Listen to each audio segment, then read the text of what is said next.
Hai sobat semua, apa kabar? Baik kan? Semoga kalian semua sehat selalu, bahagia selalu dan banyak rezeki. Kali ini Mimin mau melanjutkan cerita dari novel Ternyata Suamiku Penguasa. Semoga cerita ini bisa menghibur kalian semua ya, dan bisa menemani hari-hari kalian semua. Oh iya, jangan lupa bantu like dan komen ya biar Mimin tambah semangat uploadnya. Kalau begitu yuk langsung saja ke ceritanya, cekidot.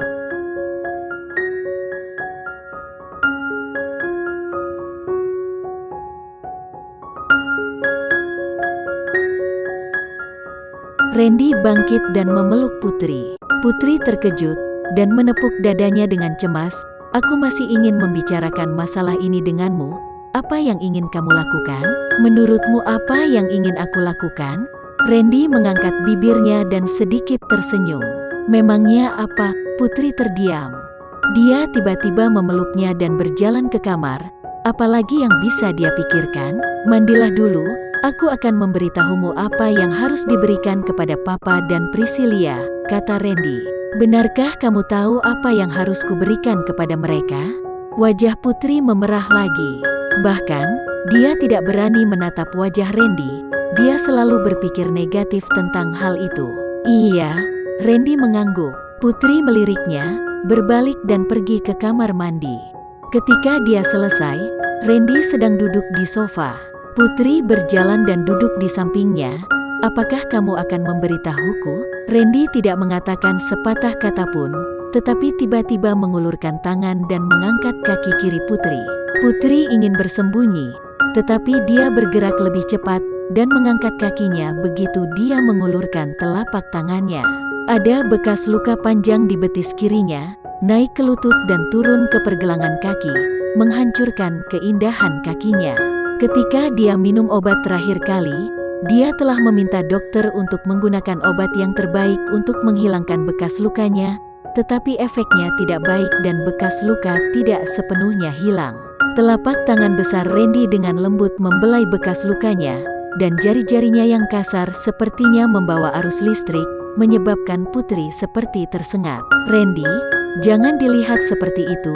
Putri mendorong tangannya dan berbisik. Luka ini terjadi karena kecelakaan yang dialaminya waktu itu.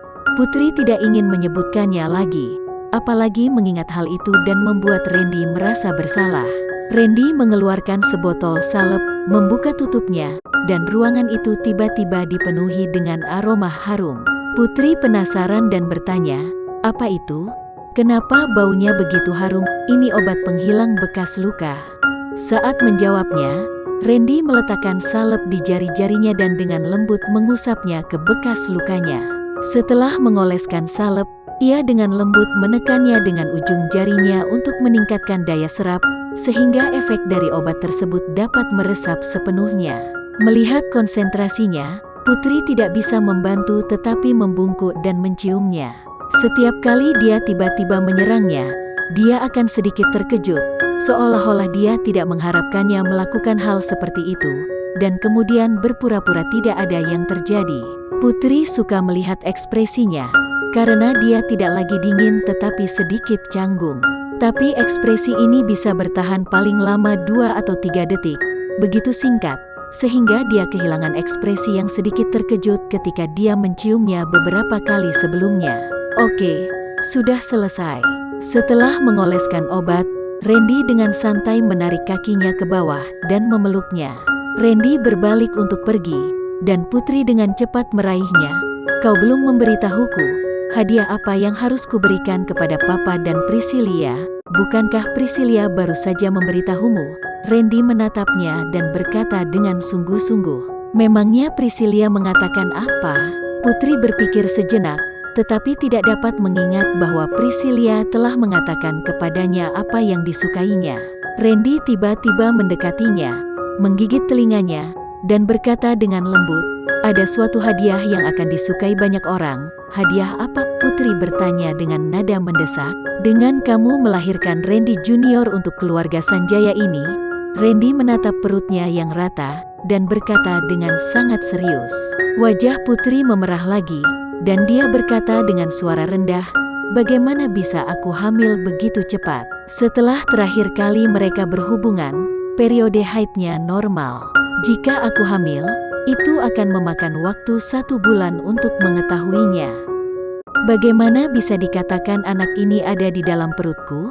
Melihat Putri benar-benar memikirkan pertanyaan ini, Randy tiba-tiba merasa bahwa dia bodoh dan agak lola. Dalam 3 tahun sebelum menikah dengannya, Putri adalah wanita yang sangat pekerja keras di tempat kerja. Ketika dia melakukan bisnis, dia bilang dia sangat pintar. Suatu ketika, untuk mendapatkan bisnis, pihak lain dengan sengaja membuat hal-hal sulit baginya dan memberinya 2 pilihan. Pertama, dia harus menemani seseorang dalam 1 malam. Dan yang kedua adalah meminum 2 botol minuman keras yang ada di atas meja. Putri bahkan tidak memikirkannya. Dia langsung mengambil botol minuman keras dan langsung meminumnya. Tujuan sebenarnya dari orang-orang itu bukan untuk melihatnya meminum 2 botol minuman keras itu, tetapi untuk menemani mereka bersenang-senang dan bisnis dapat dilakukan dengan mengucapkan beberapa kata-kata manis. Namun, dia tidak pernah menyangka bahwa Putri akan berani berjuang seperti itu untuk harga dirinya. Setelah minum, Putri langsung menandatangani kontrak dengan telapak tangannya yang kuat. Dan segera kembali pulang. Kecuali saat ini, Randy mengingatnya sangat dalam ketika membaca informasi tentangnya. Di waktu yang lain ketika Putri mengejar mobil bos sejauh 1 kilometer di musim dingin. Bos itu bukan orang yang baik. Dia tidak suka wanita yang sibuk bekerja. Dia selalu berpikir bahwa seorang wanita seharusnya di rumah mengurus anak dan keluarganya. Dia mengendarai mobil dan meminta Putri untuk mengejarnya, dan akan memberinya sebuah proyek ketika dia berhasil mengejarnya. Pada saat itu, Putri tidak berpikir terlalu banyak. Begitu dia melepas sepatu hak tingginya, dia langsung berlari mengejar mobil tanpa mengenakan alas kaki. Jika orang lain berada di posisimu, mereka pasti akan menyerah jika menghadapi kondisi semacam ini. Tetapi Putri bukan orang seperti itu. Dia sangat pekerja keras, dan dia membutuhkan pekerjaan ini.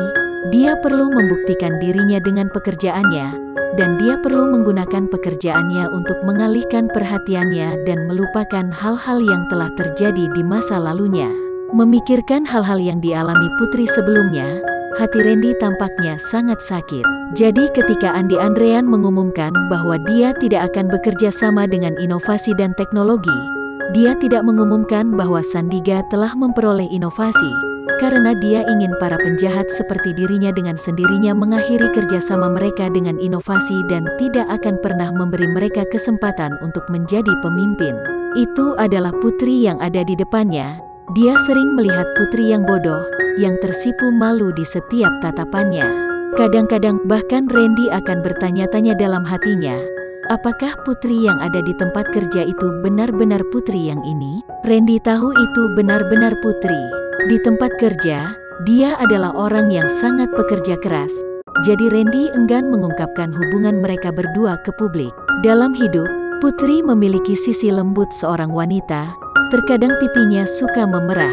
Kadang-kadang dia juga bertindak seperti bayi di depannya, memasak untuk suaminya, dan lain-lain. Putri telah bekerja keras untuk mempertahankan pernikahan mereka.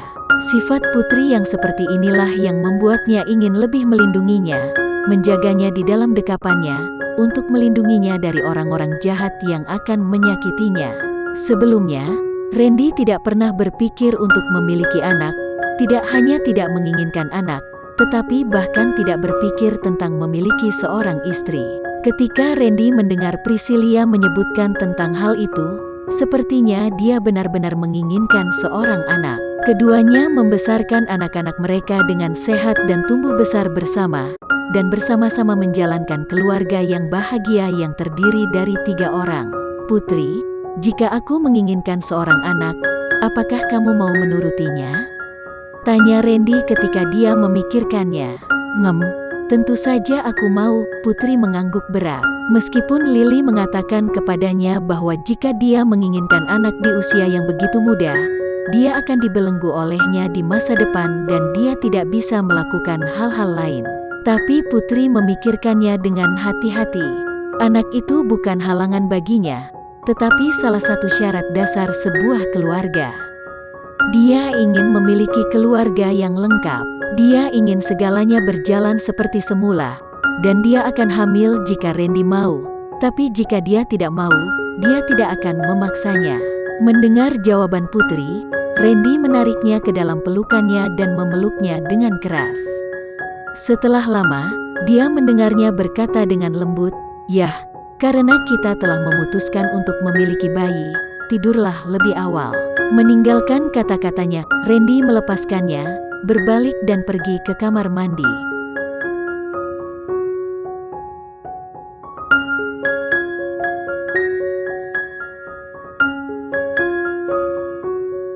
Sekian dulu ya cerita kali ini, kita lanjutkan lagi ceritanya di lain waktu.